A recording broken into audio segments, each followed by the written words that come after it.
The Clipper Around the World race is a race in 12 matched yachts, 70-foot yachts, which Clipper Ventures owns and operates.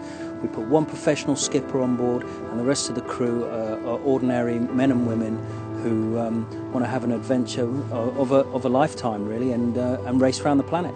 It's a 70-foot boat, which has been designed specifically for us.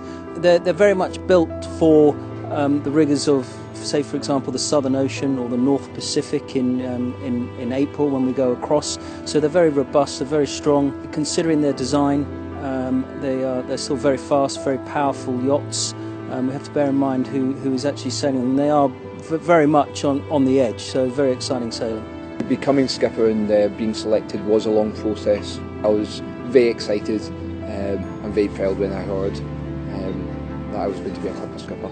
The preparation for the race involves lots of time spent training crew, getting them up to the right standards so they can sail the boat firstly safely and secondly quickly and well.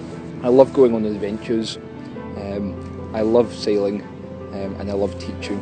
I think the Clipper Around the World race combines all three. One of my ambitions is to sail around the world, and doing it with a team of amateurs is probably the ultimate challenge, isn't it?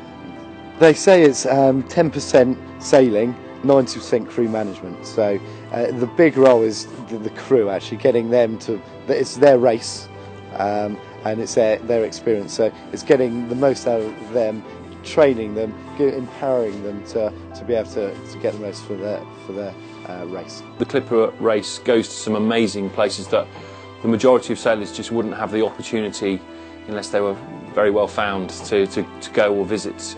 I'm particularly looking forward to arriving in Brazil. I'm very much looking forward to sailing the Southern Ocean to Cape Town. I'm very, very excited about crossing over and down to Western Australia, the legendary Sydney-Hobart race, which I've read about my whole life. There are some other places that they weren't even on my radar, such as China and through the Panama Canal, and then the quick sprint home at the end via Londonderry. It's a remarkable thing to undertake for the crew, but also for me. I'm particularly looking forward to leg 3, that's the Southern Ocean leg.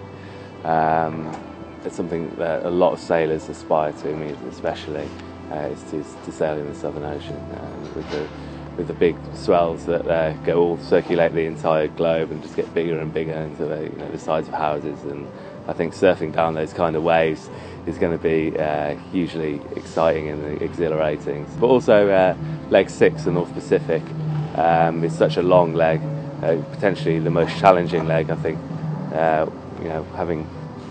when we complete that, that is going to be a very rewarding experience. For a skipper, being responsible for up to 20 people on a yacht in the Southern Ocean, for example, yeah, that's a big play on the mind, and if anybody's thinking of applying, then you need to really get your head around that one. My key piece of advice to a skipper is empathy is the most important human emotion as far as I'm concerned.